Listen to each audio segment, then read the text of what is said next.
We're going to go to 1894. It's one of your favourite years, isn't it? In 1894, Pierre Giffard. Gifford? I don't know. He was the editor and owner of the Parisian newspaper Le Petit Journal. The little journal. I know. It's adorable. And because I assume it was Le Petit, he wanted to boost circulation. He had an idea. Cool. Car race. Obviously. Sure. Or rather, a competition for horseless carriages. There really hadn't been one before. There'd been one kind of one, but only one guy did it. And he won. It's not a race. Not really. It's not a race. If I'm going to race myself. I think others tried. They tried and died. So it was going to go for 79 miles on bumpy roads between Paris and Rennes in Normandy. Cool. There's a panel of judges, and they all came from Le Petit Journal. And they would determine the winner based on whether the horse's carriage. Determine the winner. It's a race. Not only. Okay. Not only. This is the French. It's sophisticated. You must drive with flair. As well as going fast. Flair. The contre-nuance. Yeah, exactly. You got to pull some sick fakies and a little bit of the, what is it? It's stale fish. Snowboarding.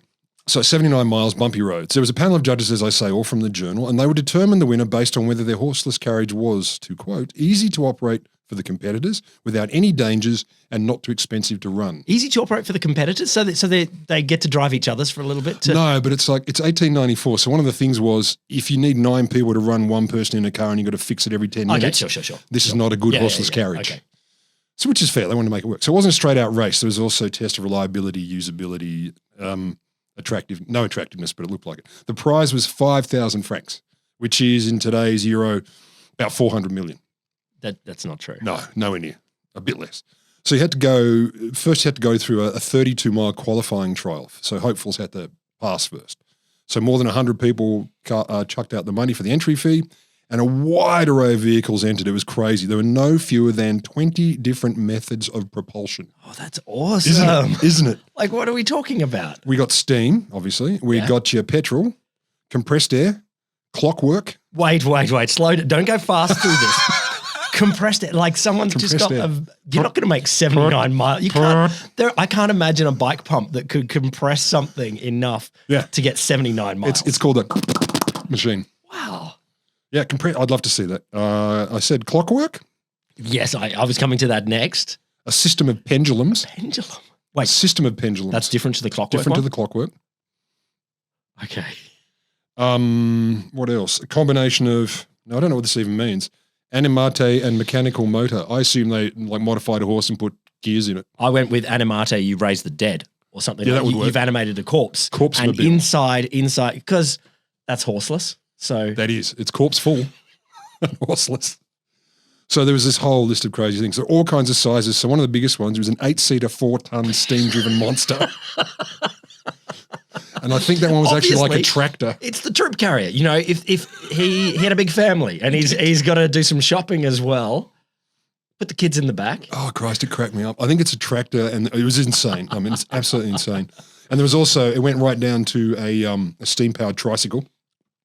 And there was only one of all the competitors that had a conventional steering wheel. At the time, they were uncommon, so they had levers and tillers and things to steer. Yeah, cool. Reins? Did anyone have reins? No. Oh, like a billy cart, but much more dangerous. Like horses. You know, horses had reins. So. I think it was all levers and tillers. I just got to pause you. I am loving the diversity of this. This smacks of festival of crazy mechanical stuff. Yes, it does. It really, really does. So the time limit was set to 3 hours. So you'd need to average about 10 miles an hour. And everyone went, no. Hang on, 79 divided by 3. Yeah. Doesn't make 10. I'm just reading the source, man. So, did I say something? Yeah, I did. So yeah, but they said actually it's going to have to be 4 hours. It's got to be 8 miles an hour, which is about 4,000 miles an hour in the modern. You know, you can check the maths. I forgot. I don't think about the numbers. I'm about the emotion. Anyway, they wanted to do it too fast. Everyone said, no, too fast. You're going to have to do a little bit under 30 miles an hour. A lot. Minimum. Yeah. So different to the number you quoted. But that's slow as hell. Slow as hell. No, 30 miles an hour is not nothing. No, but they were literally, yeah, you're right. They say 3 hours, but that's not true. Anyway, it was supposed to be in the end 8 miles an hour. So maybe the course length is wrong or this source is garbage. Imagine that.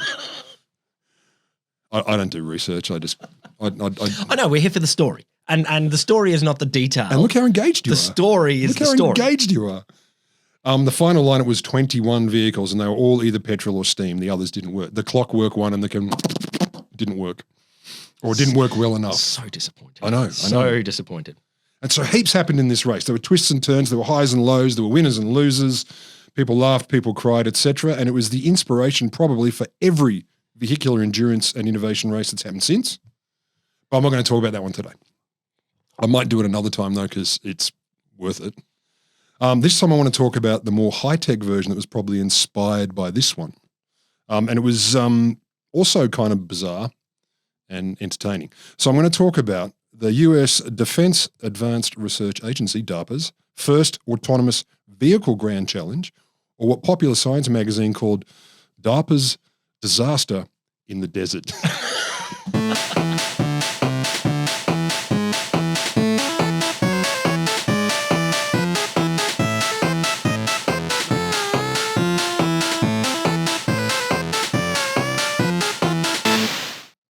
Welcome to The Wholesome Show, the podcast that comes from the whole of science. That's where it comes from. It is made by me, Will Grant. And me, Roderick G. Lamberts. I'm fancy. The whole of science. That's what we're about. The disaster in the desert. I know. Debacle. Are you curious yet? I am. Give me more. I do. Just the idea of DARPA drawing inspiration from this and saying, you know what we need is more of... Let's do that. The crazy clockwork. Let's do it weirder. Or modern and weird. So a lot of the stuff I'm going to talk about comes from two Wired articles, Wired, and one from PopSci. But will be notes in the show notes, etc. So you'll be able to follow them up. I'm not going to tell you each time where everything comes from because that would make it very awkward. Hmm? So experiments on self-driving cars. Yes. Go back to at least the 1950s, believe it or not. The Jetsons. Yes. Does that count? The Swedish cartoon version? The Jetsons. Yeah, but does it count to have Jetsons? Does that count? Probably not. Yes, it does. DARPA went, that cartoon looks serious. Let's protect our troops. So early ideas, though, they involve like you lay magnets or wires along a road and the cars follow those wires. So you've got an infrastructure laid down and the cars just go along. And some of the early ads, you're sitting there, what do they put it? You can smoke a cigarette, sort cards, or hug your best girl. I have seen people smoking cigarettes in non-self-driving cars. Well, they're animals. I'm not judging them for their cigarette smoking. I'm just saying. No, driving while smoking. I have seen it. I don't think you have to. Maybe they meant. Hugging your best lady, also. Yeah. Not impossible while driving a car. Not impossible. But you need a bench seat, though. Yeah, old school Kingswood. Yeah, you got to slide across on the bench seat. No, they got to slide to you. What else are they saying you can do? Oh, there's all kinds of you can smoke, play cards. Smoke, have hugs. Play cards. Okay, play cards is all right. You probably can't do that. Roll joints. I don't think DARPA was suggesting we would roll joints. No, this is the 1950s. This was like, was a guy's name, Geddes, who was a visionary of Futurama and stuff. But look, that's not autonomous. That's just a machine that follows a laid down track. That's not a machine going, oh, I've seen something, I'll react to it. Yeah, we've spoken before about the definition of a robot. Have we? Yes, we have. Just ourselves or recorded? On this thing. I don't listen. I'm not a listener. Have you ever known me to listen to you or anyone? It's not the go.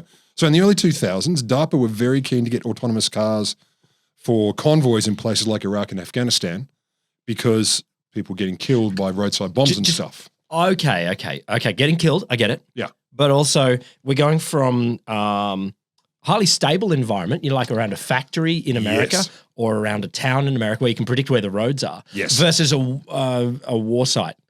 Why would you think that autonomous would be better at that? Because if the cars are driving without people, the people don't die if they get blown up. I get it. I accept that That's point. It sounds harder from a technical point of view. Oh, it's dreadfully hard. I mean, or no, it goes perfectly. Okay. So they can't lay down a lot of infrastructure like magnets and wires in dirt roads in near Kabul. It would seem strange if before you start the war, wait a minute, everyone, wait a minute. You're like, okay, nothing's happening here. I'm just laying down some magnets to guide our truck. These are not aggressive magnets. Nothing to do with you. These are peace magnets. Don't worry about it. You too can use these magnets to guide your tanks and trucks and whatever. Why don't they try that strategy? because they did this instead. I'm sure. This is way better. You know, when, you know, China goes for Taiwan or Russia further into Ukraine, they could put down the magnets further through. Can you imagine? It's okay, but don't blow up this bit. Just for guidance. So anyway, that wasn't the go. They wanted autonomous vehicles. So according to, there's going to be a bunch of quotes from different players in this, which are excellent. They came from one of the Wired articles. So Joseph Negron, who worked for DARPA, he ended up being the manager of their grand challenge. He was in charge of this whole thing. He said, look, the defense contractors that DARPA had been working with, they got stuck in a mind meld. Not cool Spock-like. They just like, well, I think he means like groupthink. Oh, yeah, okay. They were thinking step by step, evolutionary, and they weren't progressing. We need a revolutionary approach. I smell a wanker management consultant coming in, you know. Oh, what do they smell well, like? no, like, you know that you're all groupthink. And it's like, oh, there's an incense I don't want. Wanker management. What's it made of? You don't want to know. I'm sure you could get it. I'm sure, well, if you can get Gwyneth Paltrow's. Yeah, indeed. Yeah. And plus also wanker management. So you want me to wank a management? So he also said he wants people who do not do Department of Defense business, people who work late at night in their garages and their bedrooms because they love what they do and they don't care if they fail as long as they learn something. Like us. Real folk. Making like podcasts. Making podcasts. The people. Late on a Friday afternoon. Yeah. Just before bedtime, after an early supper. So in February 2003, the head of DARPA, a guy called Tony Tether, announced there would be a grand challenge race for autonomous cars. Cool. It would go for 142 miles because fuck it, why not? Why go 10? No, but you got to go a fair distance. Like if you're plotting your Iraq invasion, it can't Iraq's tiny. You need to get. It's 10 miles in one direction, 12 in the other. Sure. You didn't know that? It's not. Didn't you do geography? It's not. Okay, it's bigger. So the course designer, a guy called Sal Fish, says, look, I got a phone call from a guy saying, I'm with DARPA. Wait. His name was Sourfish? Yeah, Sal, like Sally. Oh, okay. As in probably Salvatore. Yeah, okay. That sounds like a fun job. Designing a course. Yeah, because you don't have to do it. It's like video game designer, but you don't need programming. You just need steam shovels or whatever they're called now. I'm with DARPA, the phone call says, and we're putting together an event with autonomous vehicles. Would you help us make a race course? He goes on. Yes. I made the course. As if you'd say no. Oh, not at all. No scenario do you turn down that one. I mean, if they ask me. If you're a race course designer anyway. If you weren't. Sure. Imagine we got the call. We got the call. Do you want to do this? Yes, we do. Let's get some podcasters to make a race course for us. What could possibly go right? Or these two guys. Well, there would be a course. Well, they'd be great ideas. I don't know that there would. There would be a design. I don't think we'd get to 142 miles. Or one. Use existing roads for 141 miles. Get someone to put up signs. Witches' hats. So he made the course. He said yes. It had rocks on it. Left turns, right turns, dips, gullies, cactus all around the place. A drop-off on one side. Then 5 miles later, a drop-off on the other side. Barbed wire fences, animals that would come out of nowhere, train tracks, anything and everything that a vehicle would encounter going through the desert. Cool. Makes sense to me. Yeah. Then he said, he goes on, I hired people? No. People? There's no people in war zones. None. There are? None. Oh, okay. No people. We're doing new war zones where there's no people. Yeah, just drones. I mean, that would be a nice way to do war, is just not have people first and do your wars where there aren't people. Although, that might make us even more callous to the destructions. To the empty nothing. Yeah. Don't you care about the empty nothing? A little bit. A little, it's true, to be honest. A little bit. To be honest. So he goes on, he says, I hired off-road champions to drive the route. To a man, they're all men, they said, this is tough even for us. Hey. So like, I'm assuming rally drivers and stuff went. They're just flattering the guy here. I reckon there's a little bit of a sucky upness. Yeah, okay. $1 million prize was offered to whoever finished the course. More than 5,000 francs. No, not in today's But again, money. I don't know if it's 2 coffees or whatever. $1 million? It's more than 2 coffees. I don't know how many eggs you can buy with $1 million. None, no eggs. This is $2,004. I think that gets you 14 houses. That was decent money back then. But I'd be okay with it now. I wouldn't say no. But, anyone listening, if you've got a lazy mill lying around, we'll take it off your There will hands. be people listening in the future, like by definition. But I know what you're saying. but where obviously money will be worth nothing in a year from now, or a week. You guys are listening to us from the past. So it was $1 million prize who finished the course the fastest, not just got further. You had to finish the course. Okay, so you couldn't get the prize if everyone fails, but you got like 140 miles through. Yeah, or 10 and they didn't get anywhere, Yeah, or yeah, whatever it is. So it was open to literally anyone. Anyone who wanted to apply could get a Can you? ticket. We could. What is your definition of autonomous in there? Can you squeeze a child in there and hide? Not if they can be detected. Not if they can be detected. So if they're undetected, fine. Okay. Like a Cylon in the new Battlestar Galactica, and by new I mean 20 years old. Or like those ancient Victorian chess-playing robots that Yes. just hid a small person inside. And small people are by definition better at chess. I don't know about that. And he held a kickoff event at the Peterson Automotive Museum in Los Angeles to tell prospective racers this is the thing. So he didn't have very high expectations. He's like, what are we going to get? You're probably all shit. Yeah. But we'll do it our best. None of you are going to want to do this. But if Oh, any he of didn't you have do- expectations for people coming? Or Yeah, he thought fuck all people would do this because it sounds insane. it's $1 million. People have fun. That's true. So he expected 5 or 10 would register interest. So the doors were supposed to open for registration at 9. He got there at 8:30 and people were lined up around the block, 4 people deep. You know, it's a nice thing. It's lovely. If you vaguely publicized your event and you're getting people turning up way before you. That's It's fair to say we don't get that ourselves yet. What? Yeah, no, some things In do. the past. So they end up getting preliminary applications from 106 teams. Ah, that's awesome. It's fucking huge. So Tether goes on, he says, look, they were just ordinary people who dreamed of having a car that was driverless. Not all of them were ordinary people, but on average. We made them write technical papers to explain what they were going to do. Why? To explain. Why do they have to do homework? I get, fill out who owns this autonomous vehicle. Why do they have to do a bit of technical paper homework first? Because he's the head of DARPA.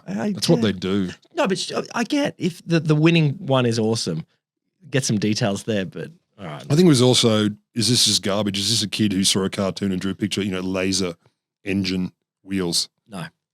So they I think do that. it's pencil pushing bureaucrats who need some forms filled out. Of course it is. You know it. Of course it is. They couldn't just have a race. They need some forms as well. It's always pencil pushing cats. So he also, they still got too many, so they wanted to cut down. They went and visited the people. And apparently one guy's wife came to the door. Why is there too many? It's in the desert. I don't know. And it's 140 miles. Do you know why? Logistics. They have to get their own cars there. Logistics. With an X. I don't understand why it's too many. I don't know either. I didn't ask Tony. I should have rung him. You're right, but I ran out of time. There's a lot of pressure. It's a deadline. Yeah. So apparently at one point they visited a house and one guy's wife came to the room and she said, are you the guys who've got my husband trying to mortgage this house to build his car? So darling, yeah. so darling, there's $1 million prize. So just assume the $1 million is coming. It will. We'll get the $1 million. All I've got to do, we only owe 90 grand on the house. mortgage the house. It'll be fine. And build a contraption. Do you mind? Chitty chitty bang bang. With a laptop. Yeah, exactly. Yep. And so that seems Clockwork fine. and laptop bolted together. A couple of pendulums. I'm thinking I'm not going to wear a shirt while I'm doing this. No. No. And also pants, just undies. Yep. And this is where we're going. This is the future. Well, they're going to be in the desert. Maybe need a hat. So they got the shortlist down to 25 teams who'd shown the most progress as they got closer to the day. So the 25 teams then had to qualify at a speedway in California, safety test, reliability test and stuff. Okay. Drive in circles.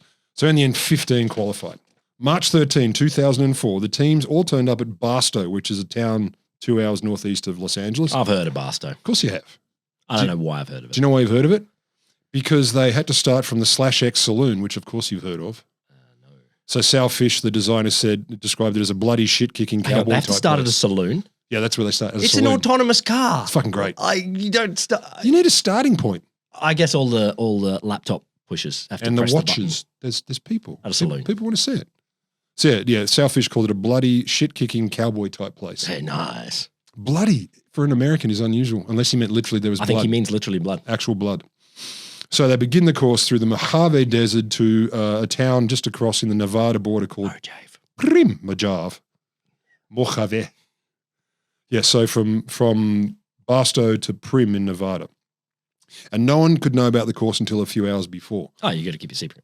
Yeah, and he because didn't- you could theoretically track. Yeah, plan exactly, turn left here, turn right there. Yeah. and Tether didn't want that, so he said no. And as he put it, also it added a little mystique. Mm. Sounds delicious, doesn't it? So 3:30 on race day, 15 teams got a CD, and it had around 2,000 GPS waypoints that said, "Here's the course." Okay. Remember, this is 2004. 6:30 in the morning on Saturday, so 3 hours later, the Grand Challenge was about to kick off. Sal Fisher's comment, the course designer, was, "My God, these vehicles were something out of Mad Max."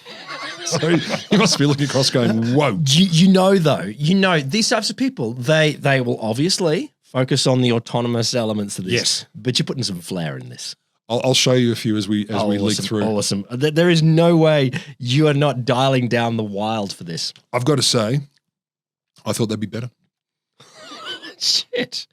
I don't mean to ruin it for you, but I thought they'd be more exciting. You might love them. Okay. Another guy who was on one of the teams, a guy called David Hall, who was the CEO of a loudspeaker company called Velodyne. I don't know why. They just wanted to show off their loudspeakers. That's what they called them back then. With the autonomous vehicle plus loudspeaker. Yeah. And he comes back way, way later. He said it was like being at Woodstock for nerds. And I can imagine exactly. I think that has to be a very good description. So the opening section of the course was deliberately very simple. They wanted to, let people get warmed up. No, you don't start with the sharks and the drop off. And the 980 degree circle thing. You have to get through a maze first. You start easy. You start want straight someone ahead. to get. Let's start with straight ahead. Because there might be some that can't do that. There might be. It's possible. But I don't want to give anything away. All right. I mean, debacle means really good. So the vehicles begin with, they were supposed to go straight from a starting gate, had a couple of narrow walls, or not like small walls, like a starting chute. They navigate a couple of easy turns. They go past the hundreds of people who are sitting in the bleachers near the /X. Then they go through a couple of cattle gates onto a power line road. I assume it's just a road that was set up to put the power lines in. A dirt path barely distinguishable from the brown land around it. As long as the vehicle could stick to the road and handle any rocks or tumbleweeds it encountered, the first few miles would be easy going. Okay. That's a direct quote about the course. They also had safety monitors and reporters dotted along the route, as you'd expect, because, you don't want the car to get hurt. Holding some water. Yeah. Don't pour that on. Don't. Feck. There was a helicopter in the air. It had cameras. It had an electronic kill switch that could kill any of the cars if it went crazy. Yes. Yeah. So they got the code for all, or it's special DARPA tech. Yeah, they probably got you don't doubt that DARPA would be testing one tech whilst also testing their electronic kill switch tech as well. You're right. They'd be like, this is really all about finally, this. This is all about the electronic kill switch tech. The localized EMP devices. Yeah, you set up some sort of competition where we can get a lot of different things that we can kill switch. And this is what we need to do. I hadn't thought of that. I think you're right. The race is just a furphy. There also, other than the helicopter having it, there were DARPA chase vehicles that had cameras and kill switches too. I told you, it is the kill switch test. They look like these bizarre, souped-up golf buggies, like all driven by Men in Black sort of thing. Yep, they absolutely. get the ties on and the dark shades. Yep. Yeah, kill switch. Yep, absolutely. You're right. You're right. I had not thought of that. Super golf buggy kill switch. Even better. This is one of my favorites because, Whole of Science podcast. They had a crew of biologists run a sweep just before the beginning because there's an endangered desert tortoise that lives in the Mojave. Thank you, DARPA. You care so much for the endangered tortoise. Well, they were forced to. I'm I was surprised. Only one source mentions it, but I thought, good one. So final biologist sweep of the course. DARPA is, of course, a government, a military agency. Yes. And if there is a checklist, they have checklist within checklist within checklist embedded, and that will be on the checklist. And their job is not to care about these things. Their job is to do them. Absolutely. You're right. I've heard of other people doing environmental work on military bases. Yeah. And they've said to me, this is by far the best funded environmental work we've ever done because they take it so freaking seriously that their base is all theirs and they're well funded and they absolutely look after it. If we're going to tick a box, we're going to tick the shit out of that box. Yeah. Yeah, that's fair. I applaud you, DARPA-ish. So competitors started every 5 minutes. That was the plan. Okay. Every 5 minutes off you go. Makes sense. So Tony Tether, the head of DARPA, sat down and a 4-star Army general just showed up, sat down next to him, like, eat. The race caller, so you got that like that pod race on Star Wars 1,000 years ago. They got two-headed alien. Is that really two-headed alien? Your only experience of motor racing Ever. Like That's it. like I've never watched cars. The guy drive on around, so- Phantom Menace. The two-headed guy. Seriously, you were just sucked into this story, but it was Woodstock for nerds. And you're like, I'd like to go to Woodstock. I used to be a nerd, but now I'm so cool. So the general sits down next to him. The race caller goes, okay, it's time to go. The flag drops, yellow lights start flashing, a siren goes off, and Carnegie Mellon's Humvee rolls out of the gate. The announcer says, ladies and gentlemen, sandstorm. So it goes on. Autonomous vehicles traversing the desert with the goal of keeping our young military personnel out of harm's way. Then the announcer goes on and says, booyah! Apparently, Tether, who was sitting next to the general, when sandstorm goes off, the general apparently just said, Jesus! Okay. Because according to the race design, the second in charge of the whole event, sandstorm was probably going at about 40 miles an hour. Okay, that's all right. So the general's like, fuck me. So let's hear a little bit about sandstorm. Yeah, go. So there's a guy called William Red Whittaker. Red is his, of course, inverted commas, middle name. So he's a Carnegie Mellon Uni robotics professor. Yep. He's a leader of the Red team because he's red. For a while, he left uni to be a Marine, like late 60s, early 70s, and he was super Marine Corps. In fact, he was described by Wired as a all of his haircuts on one day once for forever. Yeah, forever. Like this haircut will last forever. You don't need another one. Dares his hair to grow, and it does not. I'm looking at you. Wired described him as a cantankerous ex-Marine and one of the most talented roboticists on the planet. Got to say, I've never heard any ex-Marine described other than cantankerous. I know. Like it's like, just say ex-Marine. He was a Marine. Almost cantankerous. And you go, probably an ex-Marine. Like that is the word that you use. I can be pretty cantankerous. Never a Marine. Yeah, okay, fair enough. Fair enough. To be fair, though, I did do a couple of weeks in the Army Reserve. Did you cadets? And the Army Reserve. Both? For weeks. Oh my God. I did both. Me too. Because I really care about our security. So, as I say, Sandstorm was a big-ass Humvee. It was chock full of the latest tech. It was hugely resourced. It had corporate backing. And it went first because it nailed all the preliminary stuff. Why don't you put the best one last? They didn't. I don't know. Booyah? No, you put the best one. I get. Maybe they couldn't tell. No, they probably could. Okay, no, I get you want to start with a bit of impact. You don't want the one that's going to sputter out like. You want the random general to go, Jesus. Yeah, this is a failure. You've made a bad thing. Okay, you got to start good. All right. Yeah, you start good. So Sandstorm had an elaborate mapping system. It stored a lot of information about roads, topography, blah blah blah, features of the world, and every square meter of the course was stored and captured in some way. Okay. Their team, they would work meticulously after every trial. Hang on, so they knew the course? They did it in the 3 hours when they got the disc. You dirty bastard. 15 fucking computers and teams So you still working went on and charted it?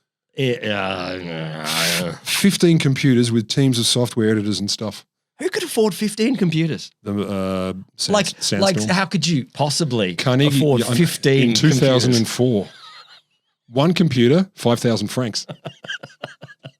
And you need 8 rooms for it in that day. And yes. 2004? 9 ENIACs. Did you know that the amount of telephone power in your computer back in 2004 could get someone to phone call someone on the moon? I did not know that. Exactly. I'd tried. They never answered. So they had a whole bunch of people doing a whole bunch of stuff. And the technical director, who was a PhD student at the time, a guy called Chris Urmson, he said, we have a battering ram of a car. At 22 miles an hour, Sandstorm is just a beast on a roll. So our theory of autonomous here is get a beast. Smash through every obstacle. It's not super autonomous if it just drives through everything. I mean, that would be a cool way to do it. If it decides to, it's autonomous. It's like you know, there's that story about Hitler's big tank. Hitler went a lot mad, obviously. We know that. Started mad. Oh, anyway. the mega tank that you could live in with a family of 12. No, you could put 8 houses inside this tank. And he's like, this will win the war. I was like, you're a mad guy. But it's hilarious. You need more than one, and they have to work. No! But I love the idea that that would be the other theory of autonomous vehicle. You just go, make it destroy everything in its path, and then it's autonomous. And quickly. So he was pretty happy about it. They were talking it up. The red team, they fed the information into the mapping software, and within 10 minutes, they'd mapped the whole route they intended to follow. Yep. But the simulation came back, projected race time, 13 hours. Hey. But the limit was supposed to be 10. Yeah, it was supposed to be 10. What the hell? So paraphrasing. I thought it started at 40 miles an hour. It's going to slow down a fair bit for some bits. Well, there was this guy's guesstimate. It's like, let's go 40 miles an hour, man. Yeah. That's 900 kilometres. Yeah, so he didn't have a radar. All right. No, he did not. Not on him. Friend of his, he knows where to get one. It doesn't count. No, it doesn't. I know where to, no, probably don't. So Whitaker, the head, read, he said, wait, 13 hours, so we could have just wandered along, but he said, fuck that. No. We entered this challenge that was declared a year ago, and for us, 10 hours was sacred. Okay, cantankerous Marine. So the red team went back to the software, tweaked the vehicle's speed, slicing out margins of error. I was clear, Whitaker said, let it run, victory or death. Sure. Marine. We'll come back to Sandstorm in a tick. There are other options between victory and death, but anyway. Not for him. He's a Marine. It's an autonomous vehicle. And a robot. Other players in this race.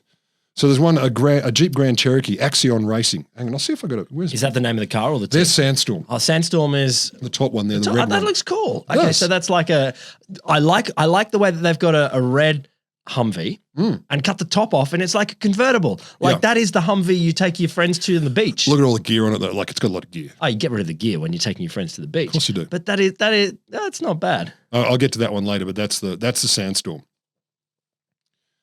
Other players.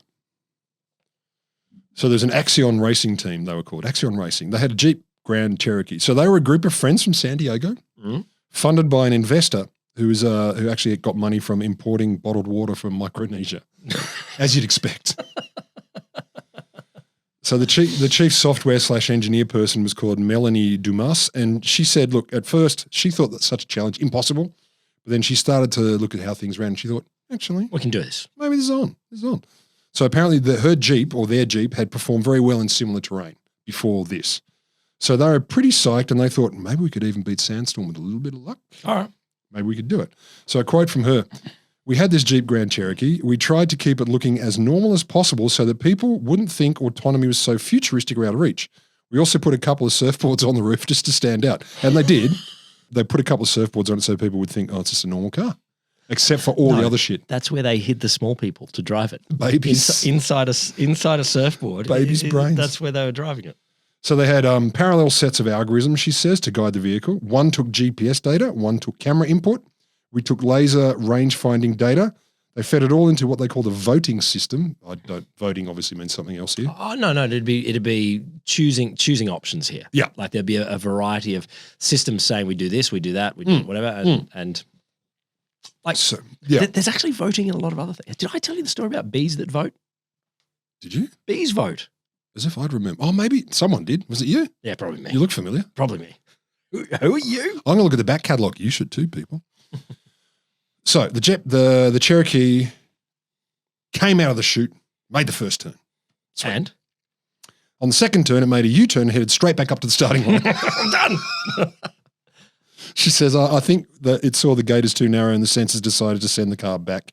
We made it 20 feet. That was a little devastating. That was the end of their race. The send the car back is not weird. Bye. Surely, if I'm programming an autonomous vehicle and it comes to something I can't do, I would have like a kill switch. Yes. Some sort of die in a catastrophic cool fire, like explode like you've been attacked by big aliens, cheetahs, whatever, but don't come home. How much exploding does a car attacked by cheetahs you don't know? Do I don't? That's why I'm probing you for this. Just wait for that. I'll wait. Next episode. Not next. Another one. Cajun Bot. From the University of Louisiana, a 6-wheeled vehicle. Oh yeah, Cajun. Yeah, Cajun. Okay. Yeah. Smacked a wall on the way out of the chute, knocked itself out of contention immediately. See you, Cajun. Then there was one called Ensko, by a company called Ensko, and it was described as a bathtub of a bot. And that, I believe, is... Oopsie, I pushed a button. A bathtub. I think that's it. Do you remember, we spoke not too long ago about... we need that one. About bathtub bots. Remember the bathtub Soviet robot in the machine was described as an upturned bathtub? How would I remember that? Again. I'm not a listener. I'm a talker.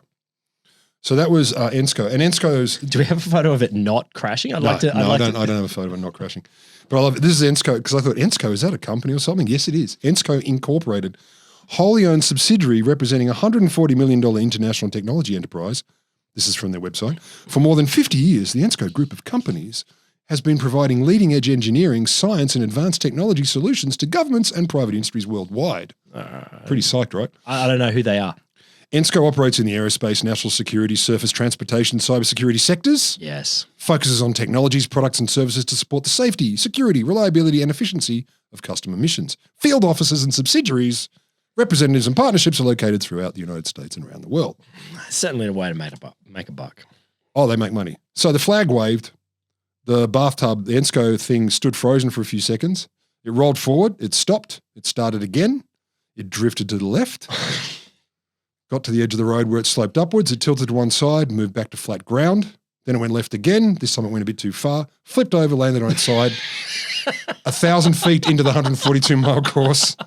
I love, and flipped over because there's a lot of cars that don't flip all the time. I get that there's some cars that do. Mine doesn't flip all the time. It seems like, just go a little bit normal and you'll be right. Yeah, no. And not with this company's record. So its whole run was 1 minute and 6 seconds.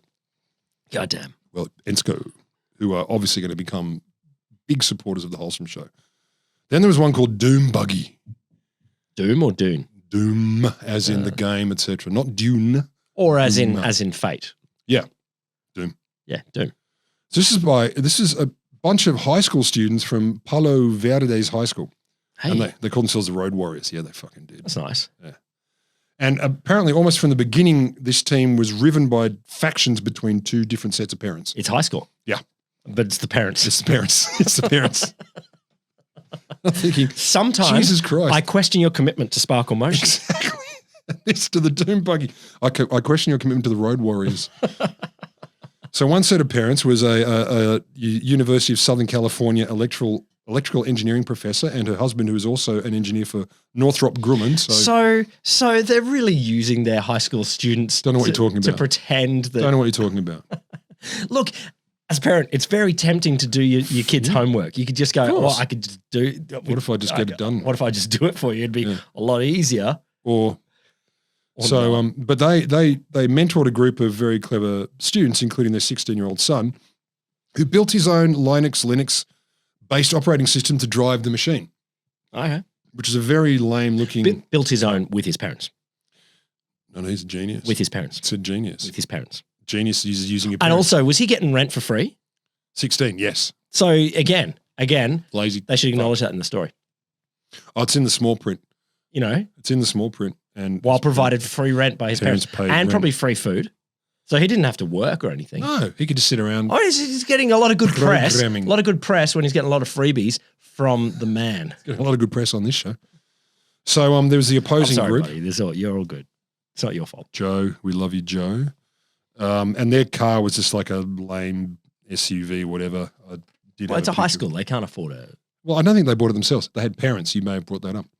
The opposing group of engineering parents, also engineers, of course, they resented the first group's parents' proprietary attitude towards the project. Is this familiar? No, actually. Really? No. Because you'd just go, whatever. No, I'm from my kids' school. All the parents are very, very nice. Not winkers. No, they're not.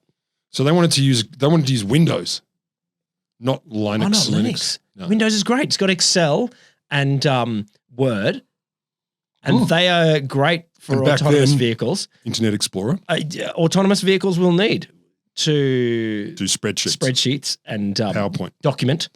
Oh yeah. Keep a measure of format your track stuff, margins and things like that. Exactly. So that's what their argument was really. Bottom line, our kids are dumber and can't handle the complex stuff, so this will work. I'm paraphrasing. So they ended up having a fight, and by the time they got to the trials in that California Speedway, the Linux version was out and Windows won. Oh. So they did all right. They ran it around, passed the trials. I take back everything I said. Obviously, you can drive an autonomous vehicle via Excel. Well, yeah, they did. So they passed the trials, and then at the end of the trials, someone fucked up somewhere and erased the whole operating system. What? Someone fucked that. That sounds a little bit like someone did something deliberate. I don't know how easy it is to erase a whole operating system. I think it's easy, but not by accident. When's the last time you've erased a whole operating system? Tuesday. I don't count you as the most competent computer person in the universe. Sorry to sledge. But I used to be. But when did you delete a whole operating system? I don't know anyone that by accident. I don't know how anyone is incompetent enough to delete the operating system. 2004 computer. They're pretty much like what? 2 bricks with a you accidentally tissue press between them. A and command and delete operating system. Yeah, and then smash the battery. That's how it works. the chip, the MOS is gone. So that happened. So a group of students spent the whole night before the race scrambling to fix shit up, particularly the steering controls. No, but that is a student assignment. Oh, it really is. You could have said a group of students spent the night before it was due scrambling to do everything they were set to do. Sorry to slate you students. You're obviously great and you all do stuff a long time before the deadline. No, you don't. And we didn't either. As students and or lecturers. So I love it though. So apparently at the Speedway where they were doing all this, testing and stuff, these late night or all night programming sessions are really common. And one 15-year-old briefly wound up in hospital because of dehydration. All he did was program. So at the last minute, they settled on a solution. They hoped it would work. They had no time to test it. The Doom buggy started the race, never even turned once. It rolled out in a straight line and 50 yards it hit a wall. That was the end of the Doom buggy. After all that, it's just so like, oh. There was also one called SEMA from the University of Florida. It strayed off course half a mile in and got tangled in a wire fence. That was the end of that one. Right. It's going fucking well. This is one of the ones I like. Terramax. And I think you had that picture there. Terramax is that monster there. Yeah, that's a fire truck, isn't it? And then some. It's a specialized machine that it's 3-axle military truck. It had LiDAR sensors to spot obstacles. It had cameras all over it, et cetera, et cetera. It was there's definitely a range 14 of funding. tons. Was this $1 million prize? 5,000 $1 million francs. prize. Yeah. This car looks like it cost more than 5,000 francs to get across. No one can tell that. Or $1 million. It looks like they're throwing. I mean, you get prestige as well. They probably got it second hand though. 900. As I say, it went 1.2 miles. Then it got stuck between a pair of small bushes that its sensors thought were immovable obstacles. And so they got tired of watching it go backwards and forwards, just going like it was trying to do shitty parallel park. Tired of watching. So Tony Tether, the head of DARPA, said, kill it. So they pushed the kill button. Kill switch. Yep. Kill switch. Kill switched it, which worked. So apparently, well, yes, I don't doubt that the kill switch well. test went perfectly. It went very well. So that one didn't go well. So at the end, I mean, the guy, the head sort of guy of that team Terramax, we put all the software in at the last minute. It couldn't discriminate between different types of obstacles. Our laser scanners picked out some brush and decided it was a movable obstacle. So what you're wondering now, what happened to Sandstorm? I am. Sandstorm. So the robot did what it should have done to begin with. It kicks the first few turns on the road, no problem. Off it goes. 9 minutes in, it went to a pair of fence posts that were about 12 feet apart. Its laser sensor picked up the obstacles and it should have been able to slide through, but there was some kind of confusion. It hung to the left, smacked onto one of the posts, just smashed it. No. That's fine. Oh, okay. Then it kind of turned and hit the other post. No. So it took out both posts. Like, fuck you, posts. Where do remember the juggernaut kind of thing? Kind of ruining the track for the people coming after us, though. Little bit. 90 seconds later, it stopped. But they reckon that might have been an accidental kill order hit by the emergency crew. DARPA. Like, DARPA. It worked again. So then they went, okay, it got rolling again. So they got an unkill switch. Yeah, because it was an oopsie. You know that DARPA would do that. They'll get to an unkill. Resurrection switch. Unkill. Yeah. Unkill. We didn't mean to kill that person. Exactly. Reanimate switch. So it then went on. It hit about 35 meters later, it hit another post. But it hadn't got up enough speed yet to get past it, through it, or over it. But it was it's a fucking military vehicle, Semper Fi, Marine Corps. So it just kept on pushing and pushing and pushing. And after about 2 minutes, the post gave way and it kept on going for another 13 minutes. Then it hit a boulder on the left side of the car. The recovery software sent the robot back too far to the right, so it overcorrected. Then it corrected. So it was not dead yet. Still going. Then it took a hairpin a little bit wide and its left wheels went off the road, but it kept going. Sandstorm, fucking legend Marine Corps. So it straddled the embankment that it had clipped, Lifted itself just enough that its wheels could get traction. I'm just visualizing what it's like to be a spectator, not a participant in this, because the participants, their hearts are in their mouths. They're like, I really want this to happen, but the spectator's like, I'm here for the fails. This is tops. That's right. Like you watch ice hockey for the fights. Is there a goal? Who could tell? It goes too fast. And again, you watch robot racing for the fails, for the disasters. 100%. So it's on this embankment. It's straddling it. The computers didn't know it was basically beached, so the computers basically said, hit the gas. Sure. 3.5 minutes, going as hard as it could, spinning its wheels. Computers are so fucking dumb, right? I know, right? Autonomous? Maybe you shouldn't be. You know, obviously, if any of you autonomous vehicles eventually become listening right now, yes, or in the future, and you have become Rocco's basilisk, and you're gonna go back and find the podcasters that laughed at your ancestor. Laughed with your ancestor. Yeah, laughed with, indeed. We are lauding, honouring the memory. So it spun its wheels, and it spun them so much that eventually the rubber melted off the tyres on the front. And it was smoking up so hard, that finally the DARPA crew went and killed it. Oh, you assholes. Yeah. Wait until it explodes, you fuckers. Like, that would have been way cooler. Or coyotes got it. I don't think it was far off, because apparently the wheels were going so fast that they clamped the brakes on, and half the shafts that connected the axle to each wheel broke. They snapped off. So Sandstorm got 7.4 miles. Hey, that's all right. 7.4. I think they could have been a little bit less ambitious with the 140-mile target. Why? I don't know. I think. And if you don't have a stretch goal. But I like the idea of, okay, we're going to need to separate between the ones that can clearly, easily, very quickly do 140 miles and the ones that, will do it a bit slower and the ones that make it 130. And we've got 8 miles here? And it turns out, 7.4. So why? And one of the suspicions why Sandstorm shit itself, its sensing systems, they reckon, may not have recovered from a rollover crash doing an ambitious test run 10 days earlier. And I love this. $250,000 worth of electronics was crushed in an instant. So they did some replacements that didn't quite work. Anyway, it fucked up and died. So back at the /X Tavern, the Sandstorm team for quite a while didn't know this thing had shit itself. So they're not watching it? I mean, they couldn't watch it live. It wasn't being live streamed. There's just snippets here and there. It's a totally different topic, but just amazing how it's not that far ago, but now we could so easily have drones in the sky. Just watching all of this so easily. Camera in every corner, in every pocket. Exactly, with no difficulty at all. And they're like 18 years ago, it's like we've got to wait to hear the radio. Literally wait to get radio update. Are the cricket results coming in on the Times? And he's going for the thing. What a shot. That's how they did it, right? Not that long ago. The commentators would have a pencil and they'd go on the desk to make it sound like a cricket shot after they'd read it. For an autonomous car? Yes. Playing cricket. So the team didn't know. They're sitting there waiting because obviously they're not with the car. They're letting the car do its thing. And eventually the details started to filter in over the radio.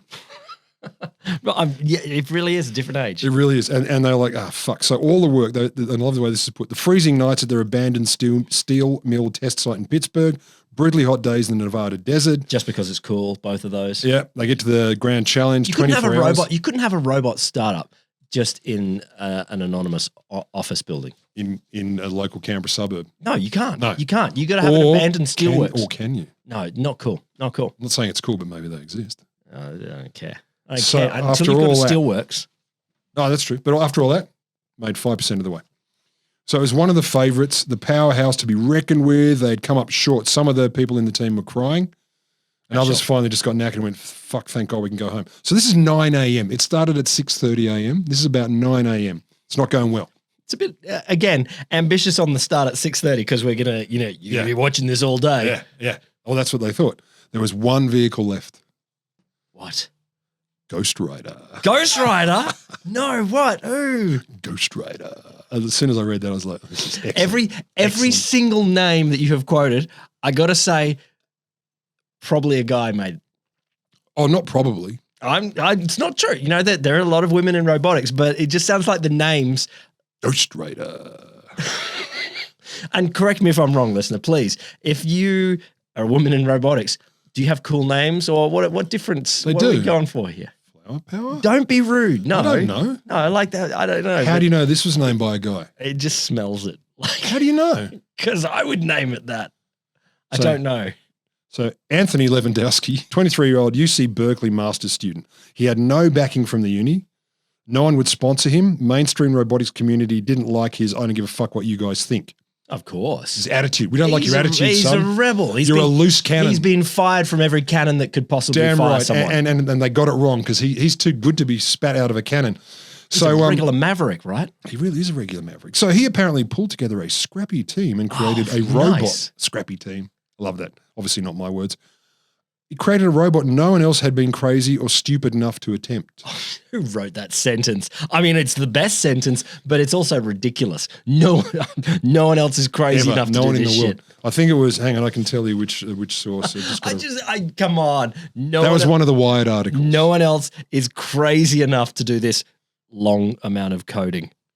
Ghost Rider was an autonomous motorcycle. Hey. All right, that's crazy. Suddenly you're like a bit fucking crazy. Yeah, see, the difference here is two wheels. All right. So the rationale he had behind this was it could smash Sandstorm because it was lighter and more nimble. And people were very interested. Just going back to the purpose of the test, to carry logistics through the desert in Iraq. It's going to take a lot of motorbikes to move all of the... Yeah, 10. Like you got these robot motorbikes with panniers, just carrying all of the equipment needed for the bread and cameras.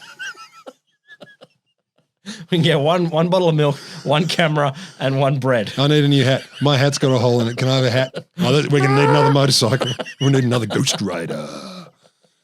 So people were very excited. So we got to remember that Ghost Rider had performed again from Wired miserably in the qualifying round. But Tether and Negron, so the two DARPA big guys, saw PR value. They thought it encapsulated, the open nature. The scrappy nature. Exactly. Not quite a marine yet, but scrappy. No. But yeah, you look like you could live through some of it. Exactly. So it fucked up all the trials and stuff, but they said, screw it, bring him in. Because they knew up front it couldn't win because it couldn't carry enough fuel to cover the distance. In fact, 142 miles apparently couldn't handle it. Motorbikes can't go 142 miles? I don't think Ghost Rider could. That's what they say. I don't know. Is that a baby motorbike? They got a motorbikelet. They got a Pee-wee 50. You put a gerbil on the top and off it goes. But look, to be fair, the bike had crashed somewhere between 600 and 800 times over the previous year. You know what you're doing. I know what you're doing because you're setting hope in my heart, and it's going to fail. It's going to fail as well. Why would I do that to you? Because you're cruel. I just like to tell stories, man. I'm a storyteller. I'm like a minstrel. This is my loot. I'm rooting for Ghost Rider right now, and you're gonna. Everyone's rooting for Ghost. How do you know it doesn't work? So cynical. So cynical. But this was the day. Like after all these crashes, like, nah, all we need to do on this bike is go a few miles to prove it's possible and to show that Anthony. How does a computer balance itself? Like, don't you need it waves its arms, the things in your ears, just like waves the little its arms like this? What? You've not tried? Give your laptop a go. I throw my laptop on a bike all the time. Falls over every time. You need a better laptop. So it was like, this is the day. We're gonna prove that it's at least possible. And it was the classic underdog, the kid with the crazy idea, the first self-driving motorcycle. He was going to show the world. So he rolls his Anthony, he rolls his robot cycle out to the starting gate and sets it to go, passes it off to a DARPA official who's supposed to hold it until it's time to launch, like go boom. Please don't tell me it dies. Flag goes down. Ghost Rider starts to roll forward. Nice. The DARPA man lets go. Yes. And the bike falls over. Stop it. No. But I cared. I know. It's just all I want to see. I like the moment when the soul leaves your body because you get so sad for these people. It makes me feel good. Like I steal a bit of it. So it turns out, and this is you got to give it a push. Like you can't just let go of the kid riding the bike. You got to give it a bit of a push. You got to give them. Apparently, it rolled forward. That might have been because it was slight downhill. They say if it was a grass slope going down is the best way. Let them go. They do, and they accelerate with the bike, and then they learn. And when they fall over, they learn not to fall over. This is children, right?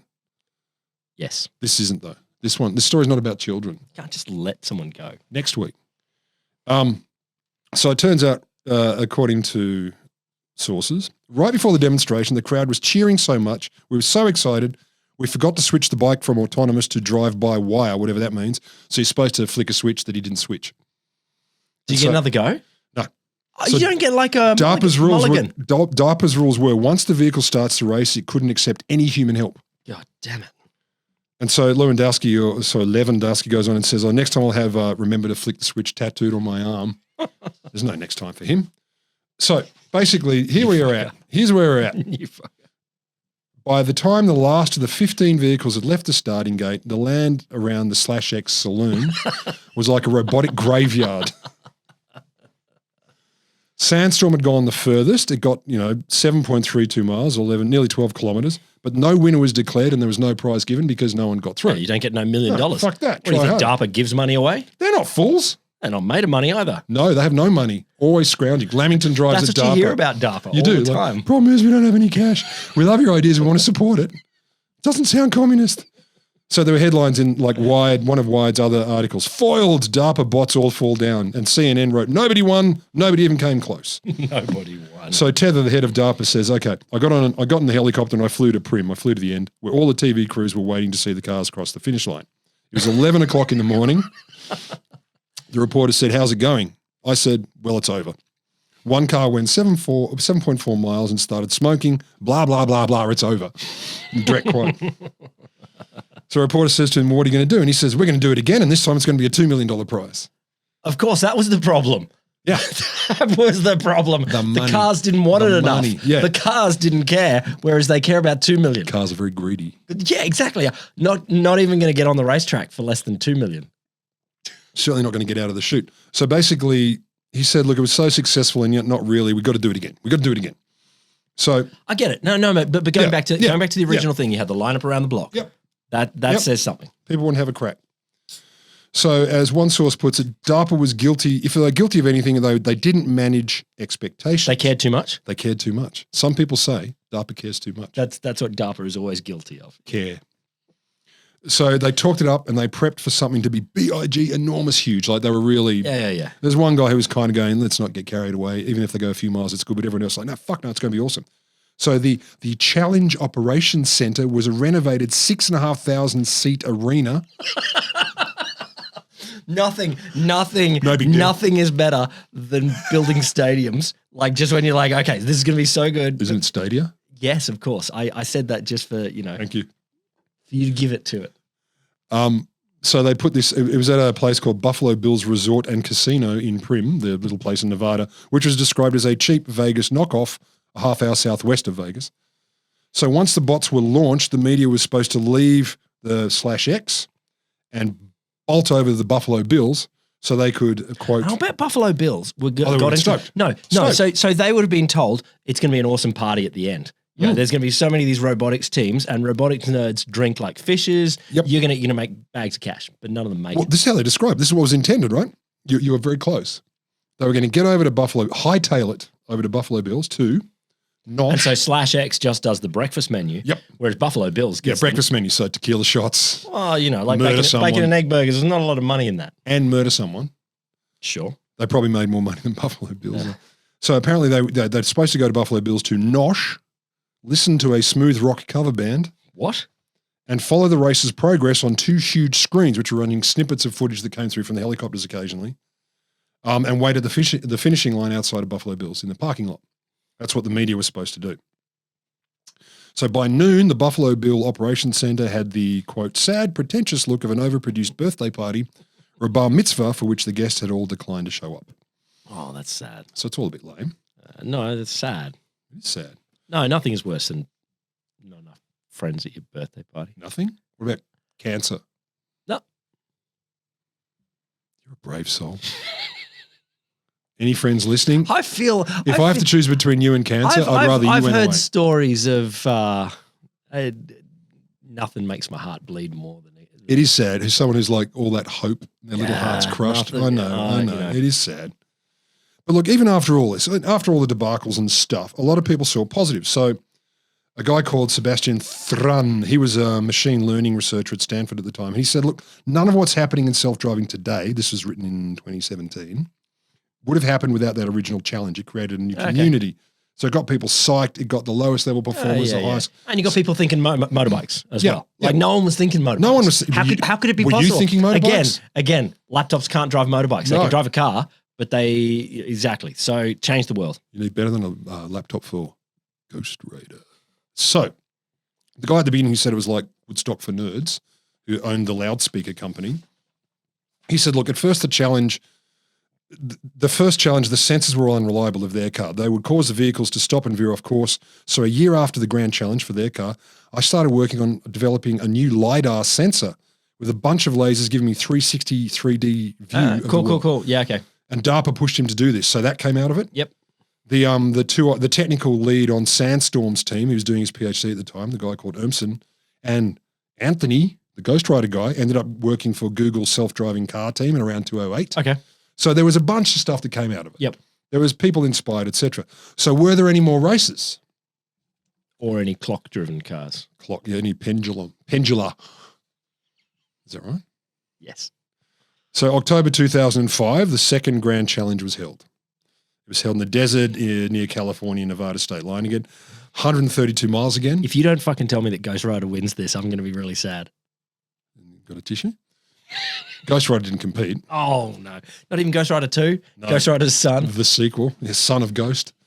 So it was another 132 miles. The prize was $2 million.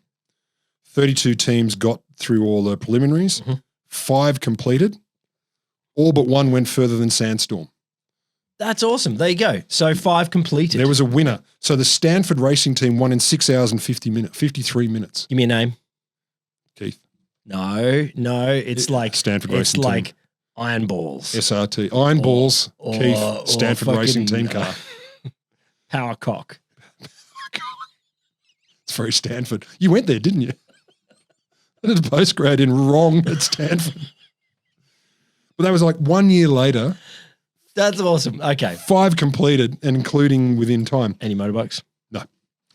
And finally, the one that I think is worth mentioning. So 2007, 2 years later, DARPA launched the DARPA Urban Challenge. Yes. 96 Drive over people. Pretty much. They had to drive, the autonomous vehicles had to drive in traffic. Do you get to vote? Yes. And say, I don't want this in my town? I want it in another town. There's probably like in that, that fake town they set up to test nukes on and freak people out. It was fake that's town. right. That's right. But they had to be able to drive in traffic, perform maneuvers like merging, passing, parking, and going through intersections. Merging. Same thing. And the Carnegie Mellon team, so Sandstorm, derivatives, they did it in just over 4 hours, and 5 others actually completed it. Yeah, okay, all right. So by 2007, people were nailing it, and they were doing much harder things. And listener, it's shocking within for you 3 years. You might be on the future, and thinking we all, but it's just this week. We all have autonomous cars right now in 2022. But you didn't know that. Yeah, exactly. This is the week when finally everyone is driving an autonomous car. I was going to take mine home, but it fucked off. I'm not pointing to that. I'm pointing to your sources that you need to read out. I forgot about that. There you go. That's my pointing gesture. He was pointing to me, and I thought he wants me to get a beer, which is very nice. Okay, the sources. So there's a great book called A Brief History of Motion: From the Wheel to the Car to What Comes Next. That's a fun read. Motion, not motions. I actually quite enjoyed that. The autonomous from the wheel to the car. There's a fair bit of stuff in there. Yeah, and he covers it. And what comes next? Standard. More cars. Carishness. And just a small point of order. Small point. It doesn't have to be more cars. No, it doesn't. It could be planes. No. Like that Kardashian who, took a 12-minute flight because traffic. Yeah, and fuck them. Fucking tax them into oblivion. I think fuck the Kardashians has mixed meaning. Oh, look, and I can mean both of those. Yes, you can. You know why? Because they're your own person. Also, the autonomous car chaos of the 2004 DARPA Grand Challenge. That's from Wired. World's first motor racing event had a 90-minute lunch break. That was the beginning stuff. Did they really? It's very French. Yeah, it's very French. What? Of course, we get hungry and we must eat. And, the bread has not baked yet. Maybe it's going to be 2 hours. There are like a little like that. Everyone has a roast chicken, or it's going to be no. It's going to be, what do you call it? Spatchcock. The grand lunch. Have you heard of spatchcock? You know how Australian primary schools don't typically serve lunch, but they do in the UK and America. Australian primary schools serve lunch in the UK. No. Like you watch TV shows and you see American kids at school they get lunch. Yeah, but in French schools they sit down to a 3-course proper lunch with proper cutlery and proper dining. With a sous chef, a sommelier. Maybe it's a stereotype. I don't know. Stereotypes are usually accurate, though. That's what they say. That's what they say. That's it's what in they the say. dictionary. Another one from Popside, DARPA Grand Challenge. 2004, DARPA's Debacle in the Desert, and on it goes. Wired, a lot of the quotes, the direct quotes from players came from an oral history of the DARPA Grand Challenge, the grueling robot race that launched the self-driving car. Also Wired. The Grand Challenge from DARPA, and also DARPA Erlin Challenge from DARPA. There you go. It's great now that we have cars that drive themselves and we don't have to do any of that anymore. And it's all thanks to 5,000 francs in the desert Of France. This has been The Wholesome Show. We marvel at the whole of science. We do. We warm our hands by the whole of science. And you can join us. And maybe this is the moment where our producer drops in something saying, give us 5 stars and a review. Because you should. This is new to us. We're working out. This is our new format. Those of you who've heard before would know that. And you get a trucker hat. You get to do what to a hat?